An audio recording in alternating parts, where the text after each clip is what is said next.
magpapagawa tayo ngayon ng ng bike ko. Nasira na kasi. Papalitan dyan yung plato. Ayan, nakikita niyo yung plato. Yan, naghahanda na ako pag alis niyan papunta sa gawaan ng bike. Ayan. Paalis na nga tayo. Ayan, paalis na tayo niyan. Papunta na tayo sa gawaan ng bike.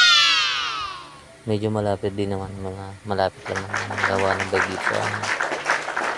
Ayun na nga. Andito na tayo sa sa gawa ng bike. Papalit na plato.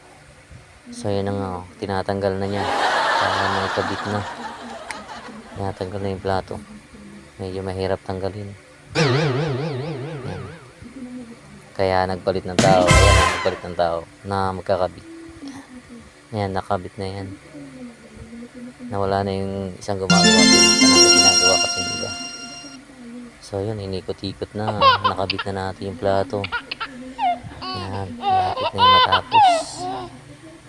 Yan. Yun, naikabit na lahat. Yung plato naikabit na. Ay, kakabit na lang dyan yung kadena na lang.